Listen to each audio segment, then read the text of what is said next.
In today's video, I'm going to teach you how to navigate the Hostinger platform and access your database using PMyAdmin.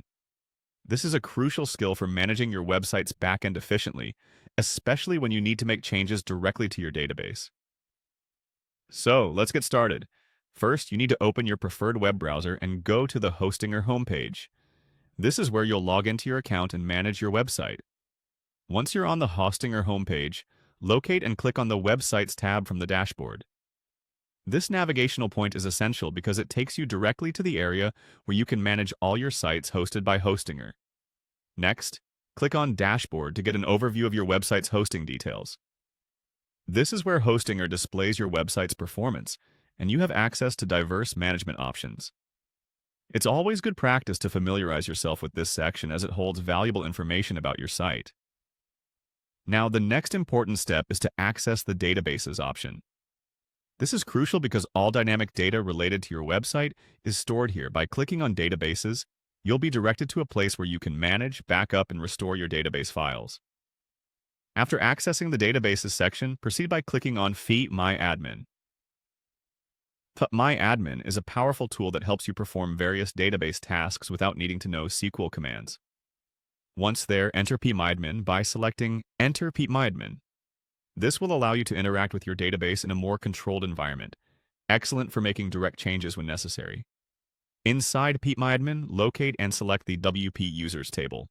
It's typically the database table that contains all user information for WordPress websites. Clicking on this will display the existing users registered on your site, which is valuable for managing user accounts. With the WP Users table open, click on Insert to add new data. This is where you can insert new user details or modify existing entries. When you're in the Insert tab, ensure you fill in the necessary fields accurately. It's also good to double-check your inputs for consistency. After inserting data, locate the ID column.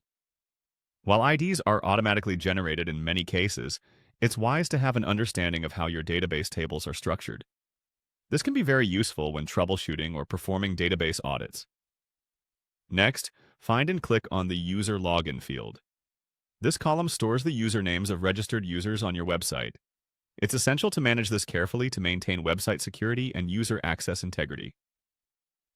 Finally, navigate to the User Pass field. This section is especially important as it contains user passwords, usually stored in a hashed format for security reasons. Always ensure that passwords are handled cautiously to keep your account and user data safe. And that's it. You've successfully navigated Hostinger and PMyAdmin to manage your database. By following these steps, you can efficiently handle your website's backend operations. Remember, managing databases correctly is crucial to maintaining an efficient and secure website. Thanks for watching, and until next time.